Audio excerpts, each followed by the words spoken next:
Back to the WFT Declassified podcast. I am your host, LE. We got Brian in the building. How we doing, Brian? We're doing real good. How are you? I'm doing great. We got a special guest, He's been here before and he's always welcome. We got Kyle. How you doing, Kyle? I'm doing good, guys. Thanks for having me. And for Y'all those, doing good? yeah, Absolutely, we are doing absolutely, man. Thanks for coming on. Yeah, no problem. tremendous. And for those of you that don't know, Kyle was instrumental in Antonio Gandy Golden's career. And tonight we're here to talk to him about Malik Willis, who's a first round draft prospect who's been mocked as high, I think, lately as number 3 overall in this upcoming draft. And Kyle's very familiar with Malik from his time at Liberty. So, Kyle, let's start there. How familiar are you with Malik? Excuse me, and what's kind of been your experience interacting with him? Well, since Coach Freeze got to Liberty, when I was there, I've recently taken another job, but in January. So I was there the entire time that Malik was there from when Coach Freeze got there. Moved over to offensive quality control, offensive analyst position, working with the quarterbacks. And so then Malik arrived from Auburn in the spring. I've been with him kind of every step of the way, a small part of his journey, to Liberty and through Liberty. So the last 3 years have been really a part of his life. So that's been fun for sure. Absolutely. And he's just seemed to grow by leaps and bounds from the time that he's gotten there. Can you talk about what the program has done to help him develop as well? Yeah, like I said, Coach Freeze, when Malik came in, we knew he was a great player. He's an unbelievable kid. He's a perfect fit for the program. And, Coach Freeze and Coach Austin did a great job with him. I think he really fit what Coach Freeze wants to do offensively, kind of the stuff that he's done in his career at Ole Miss and that type of quarterback. When he got to Liberty, we didn't have that type of guy. Quarterback we had was great, but he wasn't the runner that Coach Freeze really loves to have. So, when Malik got there, we kind of knew, like, all right, this is the type of guy that Coach Freeze wants to have running the offense. And, he had to sit out the first year because of the redshirt rule, which is crazy now, though, because now guys can transfer and play. And the year that he gets there is the only, the last year that you have to sit out when you transfer. But then he, sat out a year and played on the scout team. And then he got to moved up and was working with the first team really from the start of the spring that he started. And Coach Austin really started working with him and his development. And he just really blossomed from there. The last 2 years has been just really special, and he's put a lot of work into it too. I think his guys in Atlanta, Sean McAvoy and Quincy Avery, they do a great job with him. And so he surrounds himself with just people who really want to see him grow and be successful. And he works hard at it. So, it's been easy to see. He's an easy person to cheer for because he works so hard, but it's been fun to see his growth and how much better he's gotten in the last, 3 years from when he stepped on campus, at Liberty to now. He's really, really improved and grown. So, yeah. And when you get drafted as early as he's probably going to get drafted, you're not always going to the best situation in terms of where the organization is at that moment in time. But he seems like the kind of guy that can handle that as that organization transitions, into a more successful one. Is that accurate? Yeah, I think he's gonna. I think Malik, he's gonna be able to do great things with wherever he goes. That's what I think everyone who's a part of his life is just excited to see him. It doesn't matter where he goes to play. I think he's going to be successful as long as he's around just a great head coach and an organization that believes in him. And obviously, if somebody drafts him that high, they're going to. And I don't think it matters to him, where he goes and where he plays, or if it was a good team last year or what. Look at Cincinnati before they drafted Joe Burrow. They were, they picked they have the 4th or 5th overall pick in last year's draft. You never know. You get the right guy in there at quarterback, and you can go from a place where maybe like Washington has been, where they've had ups and downs, have been really good. We've had a good team, had some big wins, beating some teams that they probably weren't supposed to beat. And then, now they're, Cincinnati's going to the Super Bowl. So, I mean, I think that it doesn't matter where he goes or, how good that team has been. I think he's going to be successful as long as, people are put around him that also want to be successful, Yeah. That's really good to hear, especially for us Washington fans who've been waiting for a quarterback for so long. Can you talk about us fans right now during this process? I mean, there's a lot of coverage on Malik, on the field, Senior Bowl, some of these workouts, and kind of training videos. Can you talk to some of the preparation he does, kind of behind the scenes, some extra practices, those types of things that we don't really get to see. We kind of only hear about. We see all the workout videos and those types of things. But can you talk about some of the extra preparation he puts into being a starting quarterback? Yeah, I mean, he does all the things that you would, like you were saying. I mean, all the stuff behind the scenes and extra. And I think the biggest thing that you see with him is, anytime, any of the guys wanted to throw extra or whatever, he was always doing it. I mean, and all the stuff that he does down in Atlanta with his personal coaches. I mean, he anytime we had a break and he would go home, he was working with them. I think the only time that he took a break was like right at the end of this season because his body just needed it. He had gone, 2 straight years and taken a lot of hits in our offense and what we did and what we asked him to do. And he never once complained about that. But, I think that's the only time that he ever took a break. Film study, he was always in there studying film. I mean, he would ask me questions all week about certain looks and, certain guys on the team or, the biggest thing that I really noticed with him, he was always talking about certain plays, like third quarter of this game, against, say it was Syracuse, like I saw Rutgers did this play. Like, do we have that in this week or can we do that? Just stuff that you wouldn't like, it wouldn't be on a cut up that somebody would make for him to watch. It would be something that he would find on his own. So he just really, really dives into that, and he does it on his own without anybody asking too. Come in and watch blitz cut-ups with the offensive line coach and want to see how they're pressuring. And, he's a football player and he loves it and he does whatever he can to help the team and, be successful. No, that's great to hear. And one of the things that I think is pretty interesting. I know sometimes it's not something that gets talked about, but obviously Malik transferred in, right? He came from a pretty big school, going to Liberty. Was there a transition period? I know you got a whole brand new coaching staff, brand new teammates.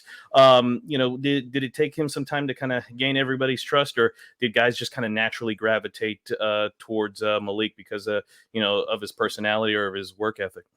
Yeah, I mean, his personality. I mean, he's just such a great kid, and he's friends with everybody on the team. I mean, there's not like a group of people that he's friends with or a group of people he's not. I mean, he's just such a quality person that really cares about people. He cares about people who are attached to the football program, who don't get a ton of focus on them per se. I mean, he's very thankful to people. He says thank you. He looks people in the eye. He talks to them. Like, he's just very appreciative for everything that he has. And I think that the guys probably saw that right when he got there. Like I said, he was on scout team initially, right when he transferred because he was ineligible. So he was doing stuff for them. So I think the defensive players probably definitely saw it first. Like, man, one, he's a great player. He's going to really help us win some good football games. But two, he's a kid who's, transfer from Auburn. He's probably going to be the quarterback of the future. Like, he could have just been like, nah, I don't want to be on scout team, or can I go and just be in the meeting rooms and, I don't, just sit around and watch practice, from the travel squad perspective. But he didn't do that. I mean, right. Defensive coaches asked him to do something and he would do it. And so I think that's just his makeup and who his parents have, how they've raised him, and he just does whatever anybody asks him to do. And he's I think when the team saw him do that, it was, they respected it for sure. No, that's great to hear. That's awesome. Now I don't know how much you watched of the Senior Bowl, but obviously Malik did really well, and so much so that he was probably the talk of the Senior Bowl, and everybody was kind of talking about his the practices, the game. Did you kind of expect that to happen in terms of kind of this buzz coming around, him coming out of the Senior Bowl like that? Yeah, I mean, we kind of I expected him to play well, Yeah. because he was going to take advantage of his opportunity, just like he did at Liberty. I mean, anytime that kid gets an opportunity, he's going to take advantage of it, and he's going to prepare so he's successful. I mean, he Yeah. wasn't just going to go into that Senior Bowl week with just this, I'll get Right. drafted wherever. I mean, he had something to prove to people. I think there's still a lot of buzz of, yeah, he can do this or he can do that, but I don't know if he's as polished, or he may need a year, or he may need to go in where he can back up somebody. I think he has a lot to prove to people that, he's ready to go into a franchise and be a starting quarterback and, prove people wrong. I think he's always had that chip on his shoulder, being that he, went to Auburn, and there was questions whether he could play quarterback or Sure. whatever. Didn't win the starting job, and came to Liberty and proved himself. And being at Liberty, then it was like, well, you're not playing against good talent. And then he Right. goes and beats Virginia Tech, and he beats Syracuse in 2020. And beats Coastal Carolina in the Cure Bowl. And then, well, I mean, there's just been constant excuses kind of for him. So I knew that he was going to go into the Senior Bowl week with something to prove. And just work hard and take advantage of his opportunity. So it was exciting to see. I mean, you guys got to see firsthand too, kind of what he brings to the table. And you guys Absolutely. being in Washington, though, I'm sure you've seen him all year, in games and stuff like that. So there's always been buzz about him possibly going there. I think Washington's probably been the first team, even during the season, that I would see, whether it was you guys or other people, being like, Washington needs to draft Malik Willis, or, it's always kind of been that, that Washington's been interested, and then everybody else now wants to jump on the bandwagon. Yeah, Everybody else's fan uh, base wants him, and you guys are like, hey, we wanted him first. We've been Yeah. We're claiming here. him for yeah. a minute. After that Senior Bowl performance, everybody is now Yeah. being mocked to get him. So yeah, we've got to take a number now. So no, that performance, was pretty special, and it certainly elevated his status. But no, that's great to hear. Yeah. Yeah, and it's not just a Senior Bowl. I mean, before the Senior Bowl was Mel Kiper on ESPN, basically saying he's the top player in the draft, top quarterback in the draft. That has to mean something, especially for a guy coming from Liberty. Yeah. Just to be the guy like in Yeah. in a draft. That's so awesome to Yeah, it's hear. cool. What's crazy though is nothing.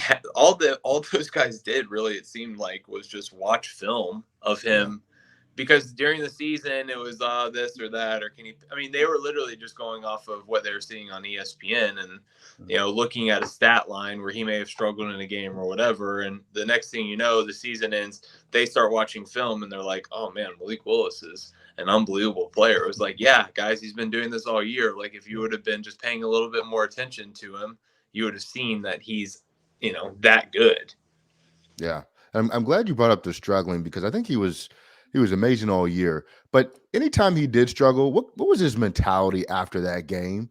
A lot of times coaches will talk about guys that sort of sulk after bad games, or guys that kind of get after it.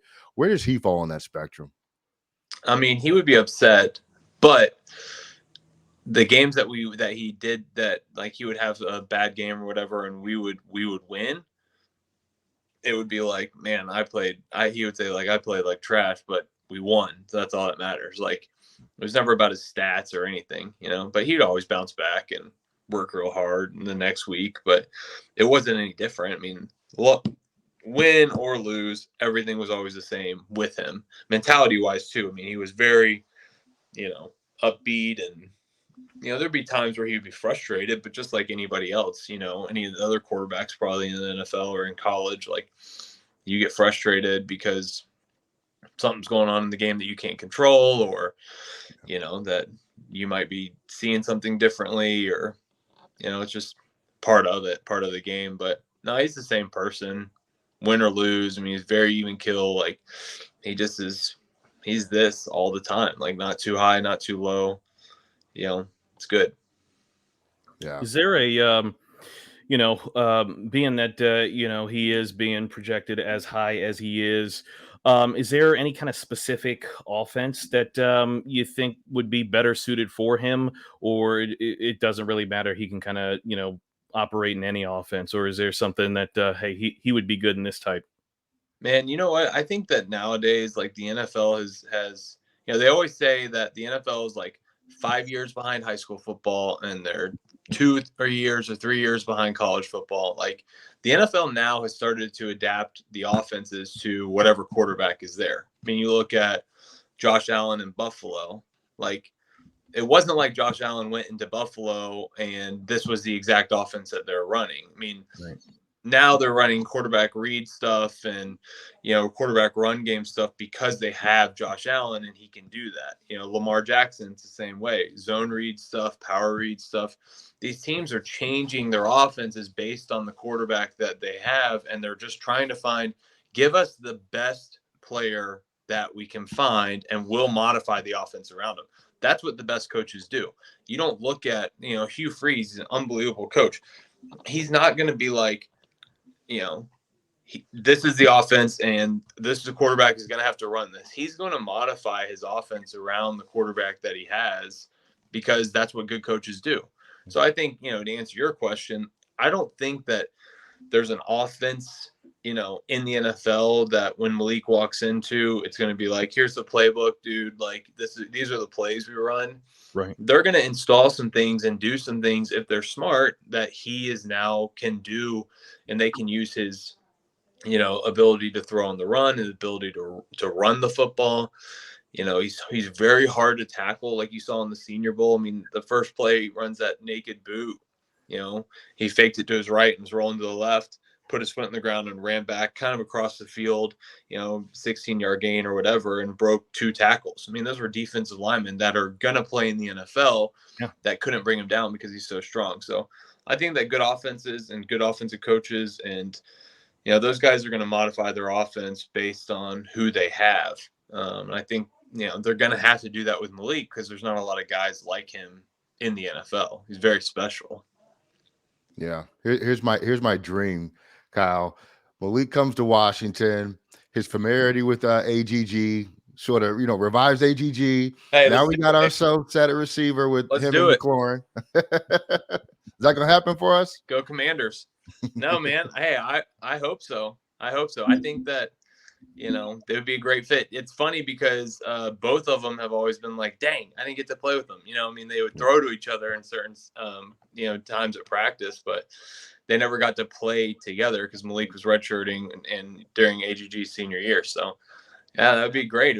I would think it would be good for Antonio to have a little bit of familiarity with Malik and, to get him kind of going on his stride. So I'm hoping he has a great season. He feels good and he's ready and he's training. And so, yeah, I feel bad.